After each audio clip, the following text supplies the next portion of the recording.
Olá, estudantes, tudo bem com vocês? Eu sou a professora Luciana e hoje estamos aqui para mais uma aula de família e direitos humanos. Iniciaremos nossas aulas sempre com um jogo para resgatarmos alguns estudos e vermos como está o seu conhecimento sobre o tema.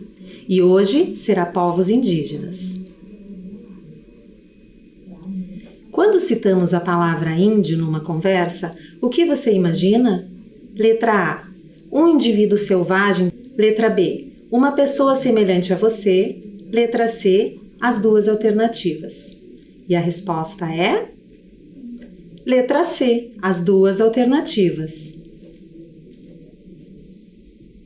Se você respondeu a letra A, um indivíduo selvagem, acertou, porque no nosso imaginário foi construído desta forma, pelas imagens e histórias que ouvíamos e ainda ouvimos a respeito desses cidadãos brasileiros e brasileiras. Se respondeu a letra B, uma pessoa semelhante a você, acertou também, porque é assim que precisamos compreender as pessoas que são descendentes das muitas etnias indígenas que temos no Brasil. Em relação à palavra índio, ela também faz parte da construção desse imaginário, que serviu e ainda serve para produzir e reproduzir desigualdades entre sujeitos de direitos que estão em nosso território desde sempre. Os povos indígenas não aceitam serem chamados de índios porque sabem que esse apelido não é nada bom. E agora vamos para a nossa próxima questão. São reconhecidos aos povos indígenas sua organização social, costumes, línguas, crenças e tradições, e os direitos originários sobre as terras que tradicionalmente ocupam, competindo a União demarcá-las, proteger e fazer respeitar todos os seus bens. Letra A, verdadeiro. Letra B, falso. E a resposta correta? A, verdadeiro. Está assegurado pela Constituição Federal de 1988, no artigo 231, que se refere aos indígenas, que o Estado deve proteger e respeitar as terras que os indígenas ocupam, abrangendo suas crenças, costumes, tradições e línguas. Portanto, é um direito aos povos indígenas manter suas tradições na terra que ocupam. Vamos para mais uma? A população atual dos povos indígenas no mundo é de pelo menos, letra A, 1.000 povos indígenas, letra B, 5.000 povos indígenas espalhados pelo mundo, ou letra C, o povo está quase extinto e existem menos de 500.000. E a resposta é? Letra B, 5.000 povos indígenas espalhados pelo mundo. Estima-se que existam hoje no mundo pelo menos 5.000 povos indígenas, somando mais de 370 milhões de pessoas no Brasil. Até meados dos anos 70, acreditava-se que o desaparecimento dos povos indígenas seria algo inevitável. Dos 256 povos listados, 48 têm parte de sua população residindo em outros países. Segundo o censo IBGE de 2010, os mais de 300 povos indígenas somam aproximadamente 900 milhões de pessoas. E agora vamos para a próxima afirmação? A linguagem indígena foi exterminada de nosso convívio assim que os colonizadores chegaram em nossos países. Letra A, verdadeiro. Letra B, falso. E a resposta é falsa. No processo de colonização, ou seja, quando os portugueses chegaram no Brasil, a língua tupinambá, por ser a mais falada, foi incorporada pela nossa língua também. E até hoje, muitas palavras de origem tupi fazem parte do nosso vocabulário, como, por exemplo, pipoca, curitiba, capivara, mingau, peteca, açaí, entre outras. E a última afirmação, vejam qual é. O indígena não deixa de ser indígena caso ele vá morar no âmbito urbano, ou seja, em uma cidade grande. Letra A, verdadeiro. Letra B, falso.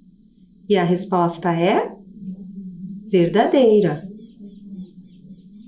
Os indígenas acabam deixando suas áreas ancestrais e migram para as cidades por fatores como a invasão de suas terras, guerras ou mesmo por busca de melhores oportunidades. E jamais deixarão de ser indígenas por terem mudado de um lugar para o outro. Para a próxima atividade, eu preciso que você pegue seu caderno de registro ou uma folha, lápis ou caneta. Este será o material necessário para a nossa aula.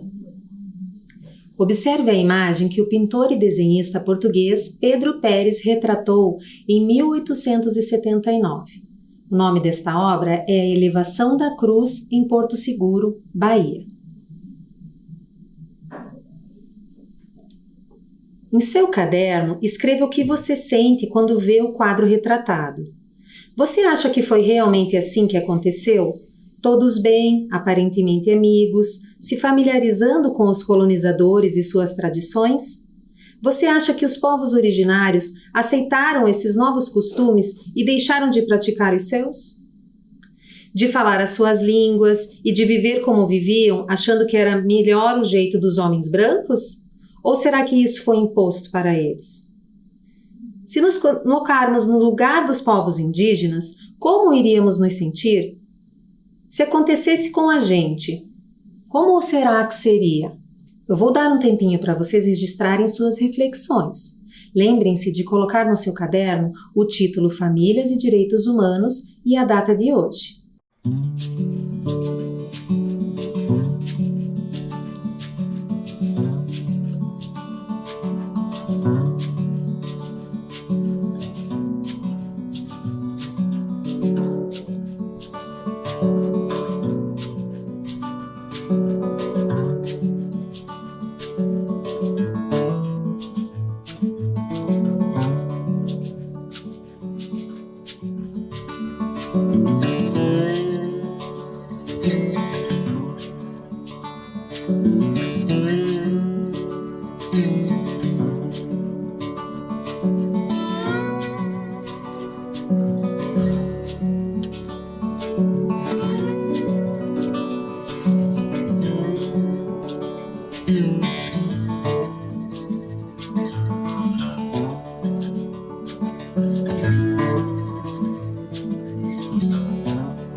E aí, conseguiram determinar e registrar as reflexões?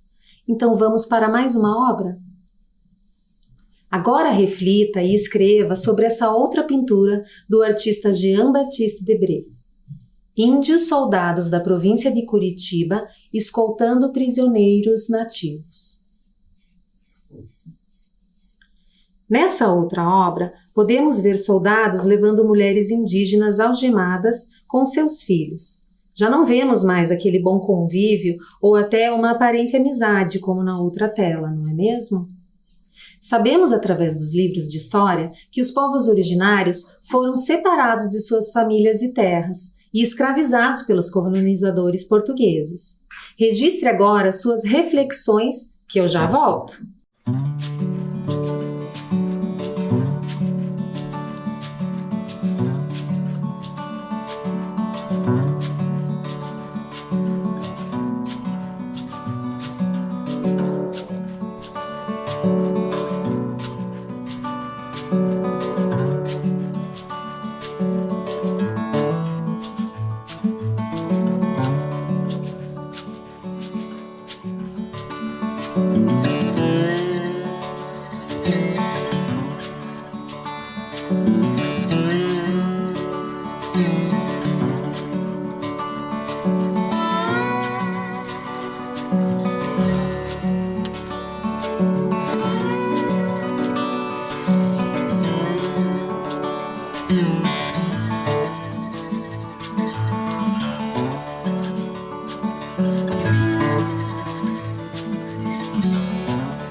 Então, refletindo sobre tudo isso, nós podemos realmente afirmar que a chegada dos portugueses marca o início dessa história?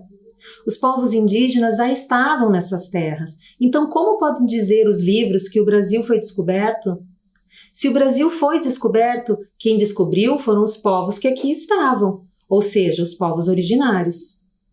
Será que não foi nesse momento que iniciou a luta dos povos indígenas para continuarem existindo e tentando preservar suas culturas, línguas e tradições?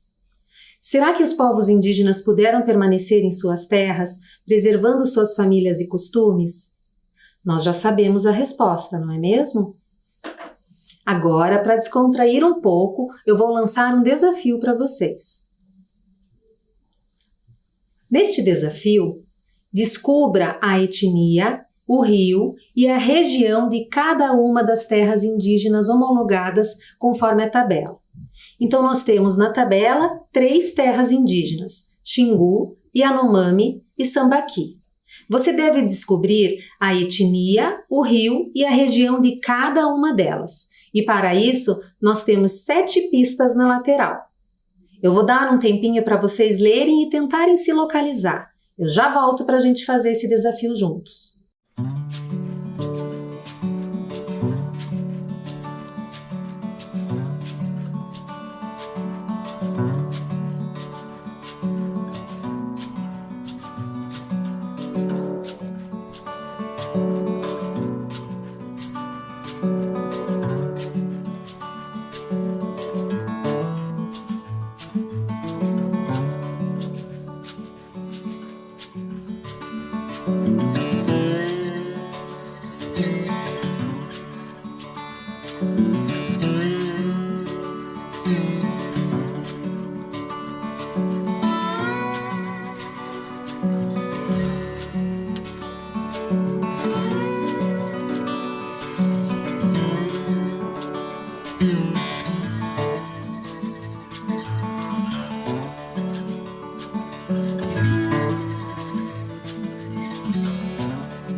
E aí, conseguiram resolver esse desafio? Vamos fazer juntos agora para ver como vocês foram? Número 1. O Rio Negro está entre os outros dois rios.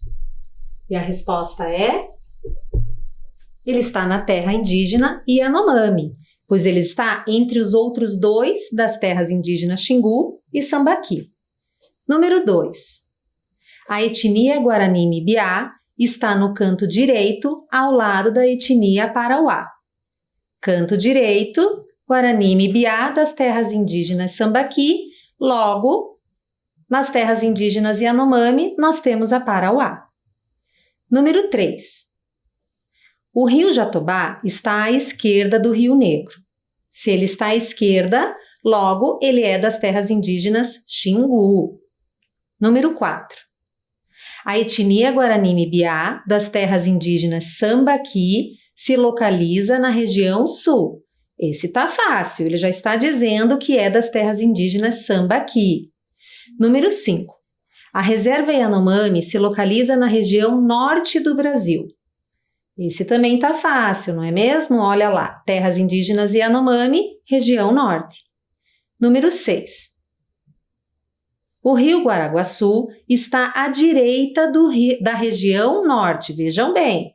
Ele está à direita da região, então ele só pode ser das terras indígenas Sambaqui. E por fim, nós temos o número 7 que diz: a etnia Matipu fica na região centro-oeste. As únicas que faltavam eram as terras indígenas do Xingu, que seria a etnia Matipu, e a região centro-oeste. Você notou que no desafio que acabamos de fazer estava escrito a palavra homologadas? Terras indígenas homologadas? Você sabe o que isso significa?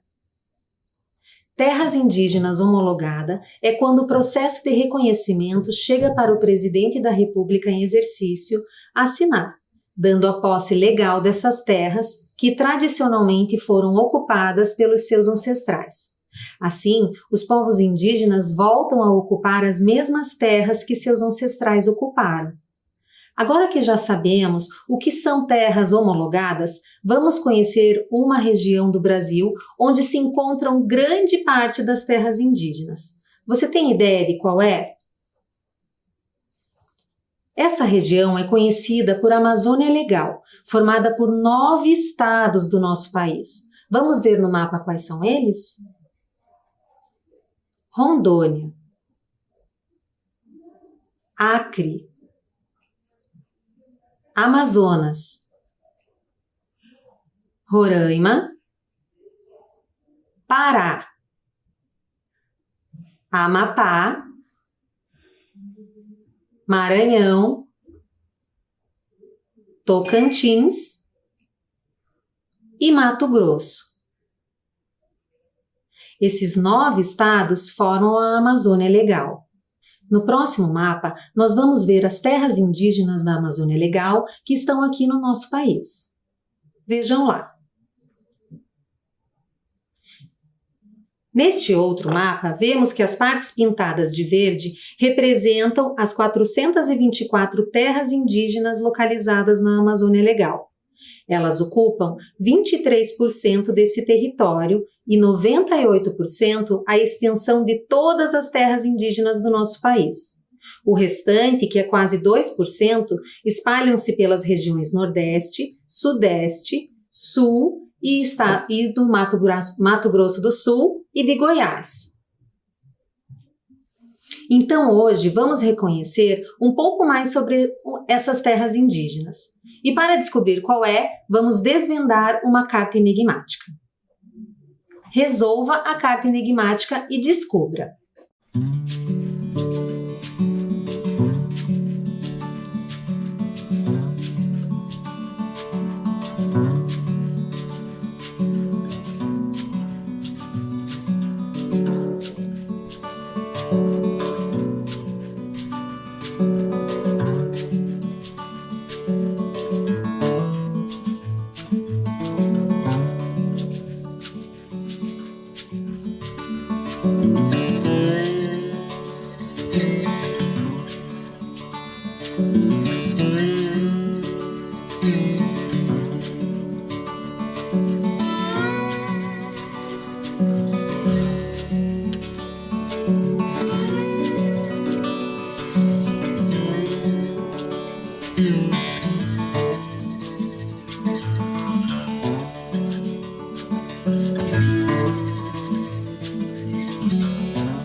E aí, como é que foi a carta enigmática? Vamos descobrir então qual é o enigma? Terra indígena Yanomami. Agora que já sabemos qual é a terra indígena, vamos conhecê-la melhor? Atenção ao mapa que irá mostrar o tamanho e a localização desse território. Percebam que a área homologada faz divisa com dois países, a Venezuela e o Brasil. Aqui em nosso país, ela se localiza em dois estados, Roraima e Amazonas. A área em vermelho é a parte brasileira desse território indígena e possui aproximadamente 21.600 pessoas, dividida em pouco menos de 260 grupos que habitam toda essa região. Como vimos, essa é uma das terras indígenas que pertencem à Amazônia Legal. Vamos relembrar olhando um mapa. Vejam lá. As terras indígenas Yanomami estão lá em cima, bem ao norte do nosso país. Vocês imaginam como os povos Yanomamis vivem? Por ser um território grande, existem comunidades que podem viver perto uma das outras, ou não. A população de cada aldeia varia muito. Algumas têm em torno de 145 habitantes. Já outras podem ser constituídas por apenas 2 habitantes. A população total dos Yanomami no Brasil e na Venezuela era estimada em cerca de 35.000 pessoas no ano de 2011. Nessa comunidade, cada um tem sua responsabilidade, inclusive as crianças.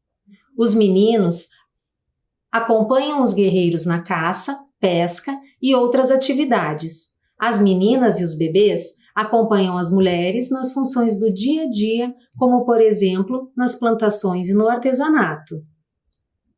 Outro costume Yanomami é a festa Reahu, onde os parentes distantes são convidados para permanecer alguns dias convivendo em acolhimentos com o grupo que os recebe.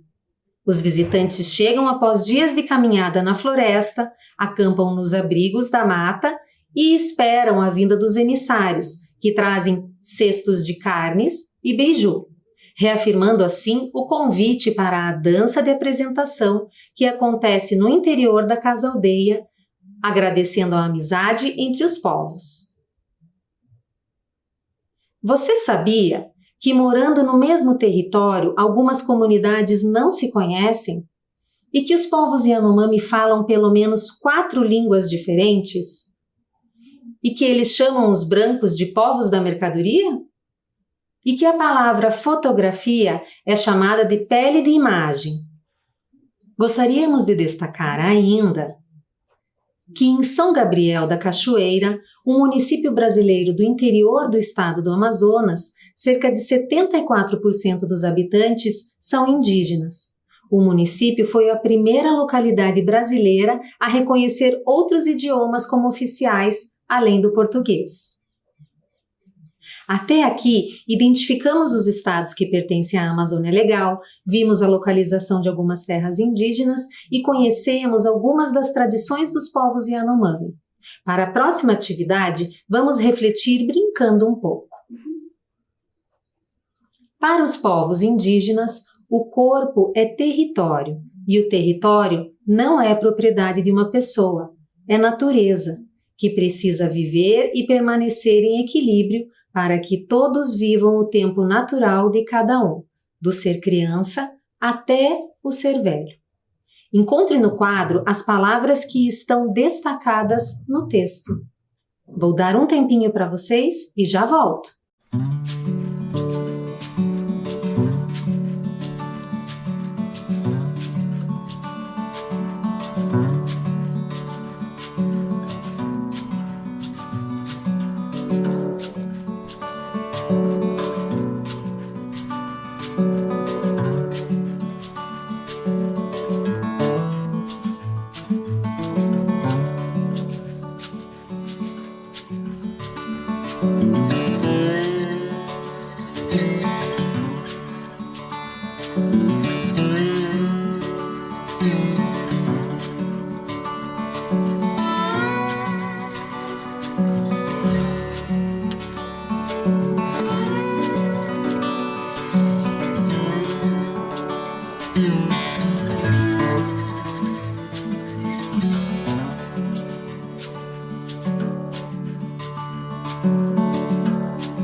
E aí, conseguiram responder e achar todas? Vamos ver onde elas estão? Povos indígenas. Corpo, território, natureza e equilíbrio. Pudemos perceber que natureza para os povos indígenas é uma entidade viva, onde se relacionam humanos e não humanos, porque eles se compreendem como natureza. Rios, montanhas, pedras são como irmãos, irmãs, tios, tias, avós e avós, Quando morre uma parte da família, morre uma parte de cada indígena. Muito do que falamos até agora foi contado por um grande xamã, Davi Copenaua, que narrou um livro chamado A Queda do Céu, Palavras de um Xamã Yanomami. Com esta obra, ele conta quem são os Yanomami, como vivem, o que pensam para que pessoas não indígenas conheçam muitos detalhes dessa etnia e que convivem em nosso país, assim como todas as outras. Então vamos conhecer Davi Copenaua. Eu trouxe aqui algumas imagens e informações para nos conhecermos o Davi Copenaua. É um líder Yanomami, um xamã. Na adolescência, perdeu muito de seus parentes por uma epidemia de varíola e decidiu deixar sua região natal para estagiar na Fundação Nacional do Índio. Queria aprender com o mundo dos brancos. Aprendeu a falar um pouco da língua portuguesa enquanto se recuperava no hospital, onde ficou um bom tempo por causa de uma infecção pulmonar. Quase não resistiu. Voltou para sua terra, mas logo foi contratado como intérprete da FUNAI, onde ficou por um longo período. Cansado de viajar e ficar pouco tempo com seu povo, voltou para as terras onde viviam os parentes de sua esposa. Na década de 1980 e 1990, depois de perder muitos parentes vítimas de doenças e violências, Copenaua decide se engajar num movimento internacional de luta pelo seu povo e pelos povos da Amazônia. Visitou alguns países da Europa e dos Estados Unidos da América, recebendo vários prêmios por liderar movimentos em defesa dos povos indígenas e da floresta amazônica. É presidente fundador da Associação Rutucara, que representa a maioria dos Yanomamis no Brasil. Precisamos compreender que somos natureza, assim como vivem os índios. Fica aqui nosso convite para vocês conhecerem um pouco mais sobre o povo Yanomami. Como vivem, como compreendem que somos natureza e, quem sabe assim, poderemos evitar os equilíbrios climáticos, o aquecimento global e até pandemias. Espero ter despertado em vocês um grande interesse por esses povos. Deixo vocês agora com um vídeo. Fiquem bem, se cuidem e até a próxima aula.